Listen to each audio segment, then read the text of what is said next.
अब दूसरी हमारी दो रिएक्शंस, हेलो बच्चों, दो रिएक्शन हमने पढ़ ली है कैटलिस्ट कोर्सेज के अकॉर्डिंग। एक पढ़ ली है हमने कैनिजारो और एक पढ़ ली है कैडेन। दो के वीडियो हमने डाल दिए हैं। तीसरी रिएक्शन हम स्टार्ट कर रहे हैं रोजेनमुंड रिएक्शन। ये जो रोजेनमुंड रिएक्शन है, रोजेनमुंड रिएक्शन ये आपकी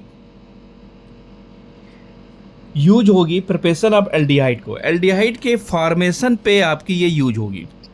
इसमें क्या होता है, एसाइल कोलाइड का ग्रुप ले लोगे, वो एसाइल कोलाइड जो होगा वो आपका COCl जो होगा वो CHO में कन्वर्ट कर दिया जाएगा।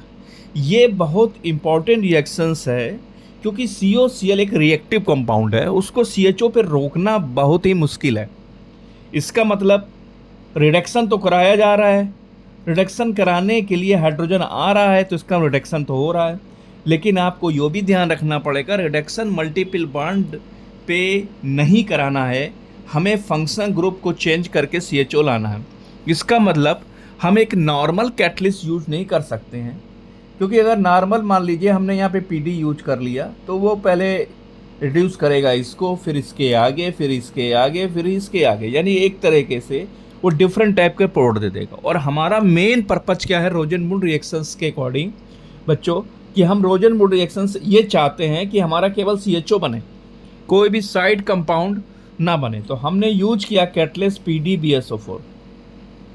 ये जो BSO4 है, अगर आपने PD ले लिया तो रिएक्शन नॉन स्टॉप चलेगी, तो BSO4 आप यूज करेंगे तो क्या होगा, ये PD की रिएक्टिविटी को डाउन करेगा अपने लो सरफेस एरिया के चक्कर में। तो ये एज कह सकते हैं कि ये पॉइजनस कैटलिस्ट की तरह काम करता है। कभी कभी पूछा जाता है बोर्ड में कि what is the role of BSO4 in this catalyst reaction. तो बहरहाल BSO4 एक पॉइजनस कैटलिस्ट है जो PD को पॉइजन कर रहा है।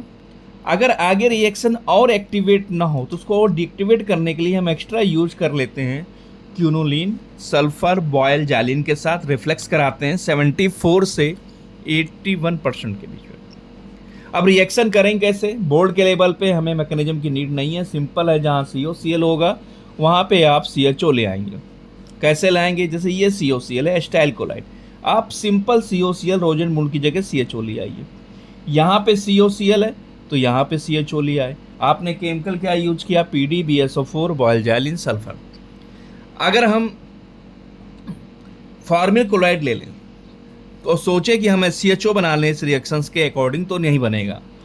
क्यों, क्योंकि रोजेनमुंड रिएक्शंस हम ऐसे एसाइल क्लोराइड कंपाउंड लेते हैं जो रिएक्टिव होते हैं, लेकिन हमको ये देखना पड़ता है कि वो रूम टेम्परेचर पे स्टेबल हो। अब आपकी बात करें तो फॉर्मिल क्लोराइड जो होता है वो अनस्टेबल होता है, तो फॉर्मिल क्लोराइड से आप फॉर्मल्डिहाइड रोजेनमुंड रिएक्शंस से नहीं बना सकते हैं। ये बहुत इंपॉर्टेंट बात है, इसको आपको ध्यान रखना है। कन्वर्जन पुल लिया गया फार्मिल से फॉर्मल्डिहाइड, आपने रोजेनमुंड लगा दी, ये टोटली रॉन्ग हो जाएगा। तो रोजेनमुंड समझ में आ गई। रोजेनमुंड में क्या होता है, COCl से आप CHO बनाएंगे, और बच्चों CHO बनाएंगे कैटलिस्ट का बहुत ध्यान दीजिएगा। PDBSO4 सल्फर बॉयल जालिन के साथ क्यूनोलिन भी ले सकते हैं। आपको पॉइजन करने के बाद फिर से अगर डीएक्टिवेट करना है कि आप कहीं पर रिस्क लेना नहीं चाहते हैं तो कंप्लीट पैकेज यूज करिए। वैसे नॉर्मल बुक में इतना ही दिया गया, अदरवाइज आप पूरा यूज कर सकते हैं। तो अगर कोई भी आपको एरोमेटिक एल्डिहाइड बनाना है या एलिफेटिक एल्डिहाइड बनाना है COCl से, तो आप यूज करें रोजेनमुंड रिएक्शंस। तो ये थी आपकी रोजेनमुंड रिएक्शन।